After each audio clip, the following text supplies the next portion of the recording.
Um, Aiyima, Aiyima, I Aiyima. It's a tube amp. I bought it before Christmas off of Amazon, and this is a little synopsis, a little review. I don't know if I call it a review. It's really kind of a technical talk about tube amplification and this particular amp. Looking for the tube sound, right? Audiophiles talk about how tubes sound better. They sound warmer. Everybody says warmer. So I wanted to know if I could hear it, and I tried my best to find the cheapest way to figure out if I could hear tube sound. So I went out to Amazon before Christmas and I narrowed it down to 3, and I was looking for really 2 features mostly, but 3 features that I had to have in order for it to be something to add to my system that was not just, a waste of time. I wanted it to have Bluetooth so that I could take it downstairs and use it with the system down there. I don't have a Bluetooth capability on that receiver. And I've been reading about USB. I wanted it to have a USB input and a sample rate that was better than anything I had so far. That was main goals. The other goal was for it to be a tube amp and to see if I could hear the tube sound. Also check out my review of the SPH Philips SPH 9500s. At the same time, I tried to buy some headphones that were capable of delivering the tube high audiophile sound to my ears, and I hope these do the job. I paid about $85 for this tube amp. It's not it's not a lot of money. Audiophiles are going to look at it and they're going to say, and I guess maybe this is a good time to talk about tube theory and how it works. In a tube, you've got a heater. Then you have an anode. There has to be some kind of collector, probably like a cathode collector. I think they're maybe called getters. If I remember correctly, the anode, I think, is excited, I guess, or pumped with a high energy signal, a high energy circuit. It releases electrons into the vacuum. Some say that they boil off. Electrons boil off and are released, are freed into the vacuum, and then they're attracted to the other end, the anode, right? So we have a circuit flowing through a vacuum in high current power tubes, or high energy power tubes. I guess we call it energy because tubes are more of a voltage thing than a current thing. But anyway, you have this high energy circuit, and then in order to alter that circuit, you have a plate, and the plate is where the low energy signal is introduced, and that low energy signal will impact the high energy signal. That's how you get amplification. So the low energy signal will vary the electrons in that vacuum, and when they come off the other side, it's an amplified version of the low energy signal. For an audio tube, that's really all there is going on. There are other applications where you can have multiple plates, which that means you can have multiple factors, multiple signals impacting the high energy signal, or you might not be doing it because you want a high energy signal. Anyway, let's not get into that. Let's just talk about audio tubes. The 6K1, 6J1 is what came with this amp, but it can be swapped out with a number of other tubes. and that's something I do want to do. I want to go shopping and, you know, eventually replace this. Not so much because they're bad, but because I just want to see what the difference is. You know, these people are saying that you can change out the tubes and get a different sound. And if you think about it, it's like, wow, it's like you got electronics jumping across a vacuum. And the shape of the internals of that tube could possibly have an impact with the shape of like the mechanical shape. I don't know. Anyway, the mind kind of, you get a little bit of an imagination going, trying to think about what all could happen across, you know, when that electron is jumping that gap and being affected by the grid. And it is susceptible to you know, to outside interference. I mean, if you have this tube amp and you set your phone down beside it, you're going to be able to hear your phone communicating with the towers. I mean, you're going to be hearing buzzes and stuff like that. So that's one of the reasons why people, you know, we went away from tubes. The main reason we went away from tubes didn't have anything to do with the quality of what they did. It had to do with their size, because you can do the same thing with a transistor that's, you know, tiny. Well, yeah, in this example, this tube is probably a little more than an inch tall, you know, and 3/4 of an inch diameter. I mean, you could do the same signal processing with a transistor that's, I don't know, the size of the tip of a point of a pin. So it doesn't, you know, there's not a huge amount of current going here, or voltage. Now you start getting up into power tubes, and the voltages start getting up in the hundreds, right? The power tubes are this big probably, and you know, the heater at the top has got, you know, 100 volts going across it, and yeah, it gets a little more exciting. And I don't know if I'm going to, you know, people talk about how you want to drive your speakers. You could drive your speakers with these power tubes, and but I didn't go that far. I'm just trying to drive my headphones with tubes and use it as a tube preamp, right? So that you can have the tube sound, then drive your integrated amp, or either your transistor amp or your integrated amp. I think the one downstairs is integrated. So it has preamp in and preamp out. Let's just talk about the features. You know, you've got a front volume, and it has plenty of power, right? It drives these Philips headphones past their capabilities. I don't really ever need to get up here, right? If I'm pointing that way, I've got a low input signal. Usually riding over here. The treble and bass control, it says they have a 6 dB. It could vary. I guess it probably is 6 dB total. So if you're riding it in the middle right here, if you turn it all the way to the left, you're reducing your bass by 3 dB. That's probably my takeaway from that.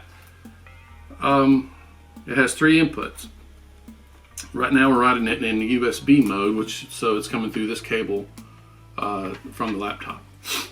Aux is RCA, just line inputs, and it has a Bluetooth capability. And when you put it in Bluetooth mode, you'll see that thing is starting to try to pair.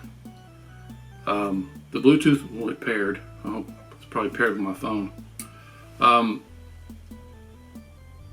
So it's got 3 pretty useful types of input. It has this USB or this Bluetooth antenna. Not really sure why it needs that, but it actually says on the Amazon website that you need to connect it. It has a 12-volt power supply. And the brick is down, you know, the brick for the power supply is down on the wall. So there's no power supply inside it. With tubes, powering it is a big deal, right? For little tubes like this, you know, a little 12-volt brick is good enough. But if you start getting up into power tubes, you're looking at the use of transformers, you know, that are this big, and multiple taps coming out of the transformer. and those are expensive and heavy. Yeah, so as far as the build quality goes, these knobs are really nice and shiny. They look good. They feel good. There's an indentation in the turn, right? You can feel it, notch, notch, notch. And the bass and treble. The bass is kind of important to me because of the Philips headphones. It seems like it starts out at a pretty good frequency level. It may amplify a little more of the mid bass, the high bass than I would like, but really, there's not a lot to complain about here. It sounds really good. Okay, it sounds very clean. It's got plenty of power to drive probably any pair of headphones you want. It's got a good set of inputs. It gives you the ability to play around with tubes, right? And if you think about a tube for a second, it's like it's just you're releasing electrons into a vacuum. There's not going to be a frequency response. There's not going to be a frequency limitation to that. So the tubes are not probably going to be part of any sort of a limitation on sound quality. It's everything in front of it and behind it. So in front of it, there is a Qualcomm.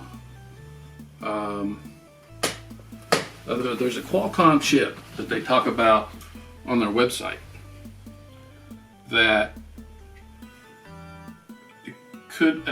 it's got everything in it from what I've seen, from what I can tell, that's needed to do all the functions inside this tube amp, which is a little bit worries me a little bit, because in order for it to hit its specs, it's going to have some other DAC in it, because the Qualcomm chip first of all, let me say the Qualcomm chip is for the Bluetooth. Sports Bluetooth 5, and the Qualcomm chip. I don't know about Bluetooth 5. I haven't read up on it, but it may be like it may have a maximum of a 48 kb DAC. So let's talk DAC, D to A converter. The digital. So when you're taking an analog signal and you're converting it to digital, the A to D converter will sample it at a certain rate. CD quality is 44.1 kilohertz. 41, so it's 44,000 samples per second, and each sample is a 16-bit number. That's kind of the minimum, right, for CD quality. But you start getting sample rates above that. Some people say they can hear it. You're not really supposed to be hearing it. Human hearing is not supposed to be able to hear that. So I was curious to see if I could hear it. The Qualcomm chip in this thing doesn't go that high. It goes up to 48, I think. But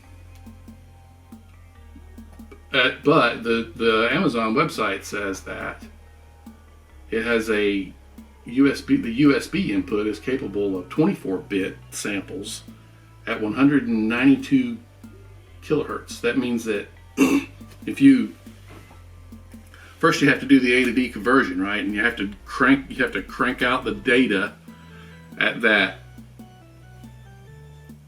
that bit size and that rate. Save it in a file, and then you should be able to play that file back down to this thing over the USB connection, and it would be able to, convert that digital signal to analog. It would be able to render it right into the tubes. So then you have this high quality sound going into the tubes, right? And then the tubes would be able to put it to the headphones. So that's part of the reason for trying. This is part of the experiment, right? And in order to do that, I tried to figure out how to do it on my laptop, and I ended up with this application called Fubar 2000. And then I started learning about Windows and about how the audio driver is usually like a class A, and how it goes through all this core of Windows in order to function, right? So if you think about that for a minute, what you're saying is that I've got this 192 kilohertz sample rate, right? I've got this signal or this digital data that I want to send out over USB, but the Windows core operating system is in the way, because Windows says, okay, well that's your speakers over there, right? I've got my tones that I make when you get an error box, or anything else that you do on your Windows operating system. We want to be able to blend that in there, right? It's the Windows core audio system. It's like a big mixer. You could have YouTube playing, and you could have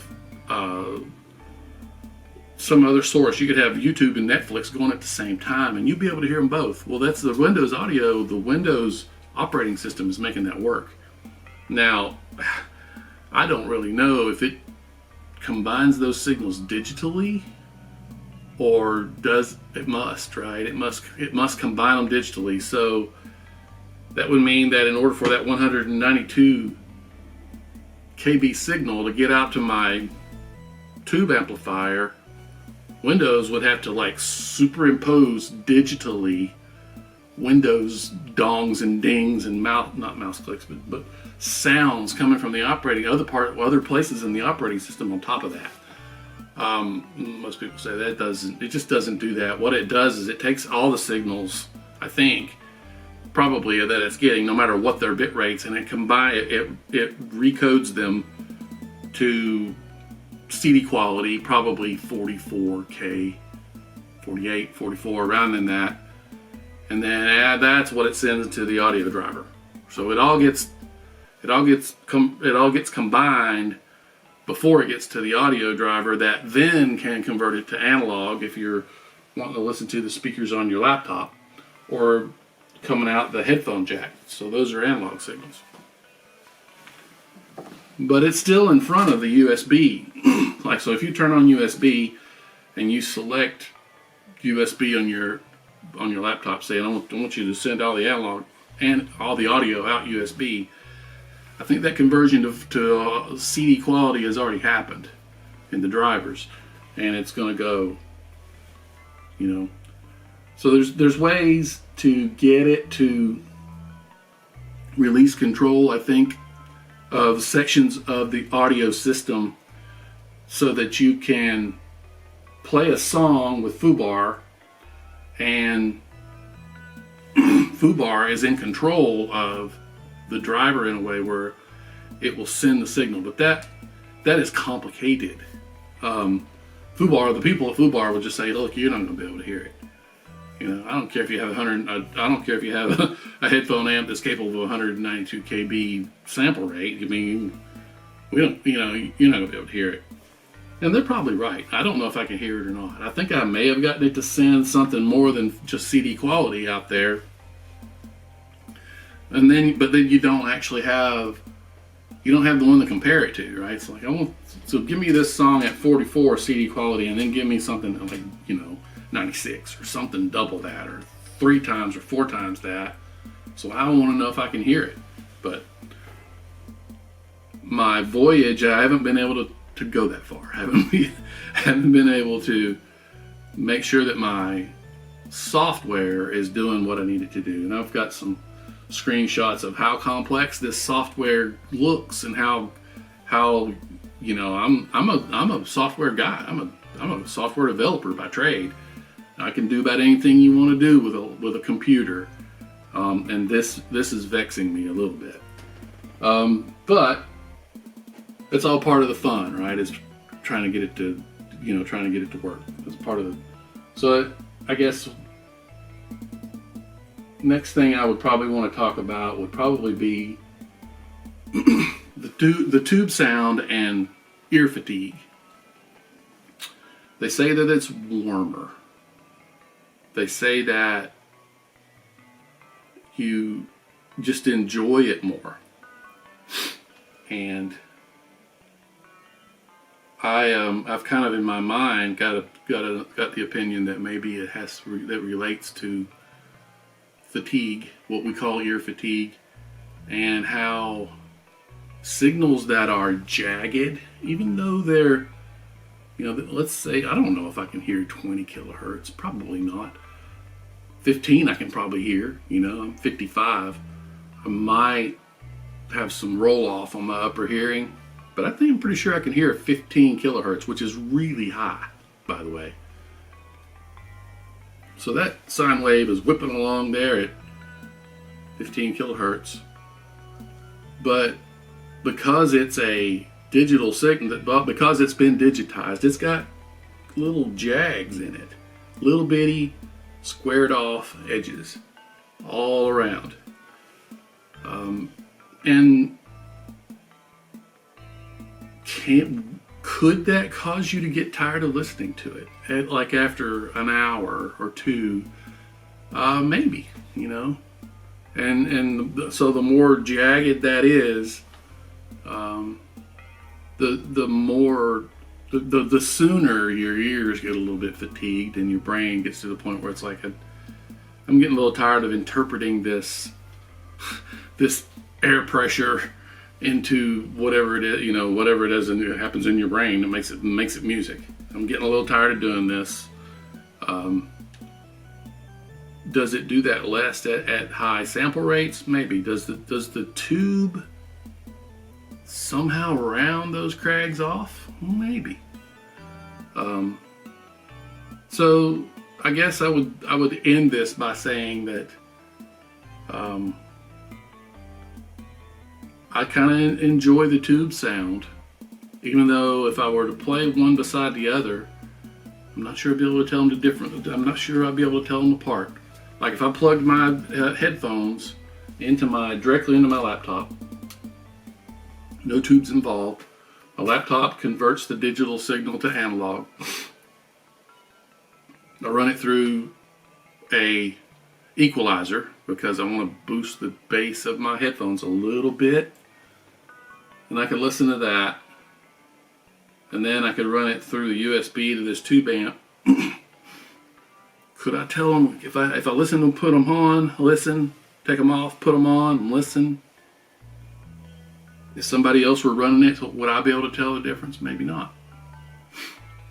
If I put my headphones on and listen to my laptop for an hour, and then I put them on and listen to the tube amp for an hour, which one did I enjoy more? Which one fatigued me less? There may be a difference there. There might. And did I enjoy it just because I think the tubes are cool, or because I spent money on it? See, that's a psychological thing. So, anyway, I would recommend this product as a product for what you're getting for $85. I think this is probably a good product. The build quality is excellent, right? It's all metal cabinetry. It's all metal casing. The RCA jacks look like they have a slight gold coating to them. Yeah. So I hope you. And I think this is the first review for this particular Tube T6 Pro. There's a Tube T6 out there that talks about it's a tube headphone amp, but I don't think it has I don't know if it has the Bluetooth. I know it doesn't have the USB capability. And this USB capability, in order for it to live up to its specs, there has to be another chip in here. So one of these days I'm going to take this thing apart and see what's inside it, to see what chips are inside it. And one of these days I'm going to buy some other tubes. It has tube compatibility with 3 or 4 other different kinds of tubes. And then I've done a little bit of shopping, and it's like, wow, it's like tubes for this thing are about $20. Anywhere from 20 to 80, really. I mean, and they seem to think that buying an old tube from the 70s or whatever is a good thing, and I'm not really sure if I'm into that. I would rather I actually have a new tube, but I don't want a used tube.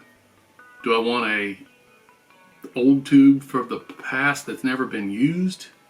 I don't know.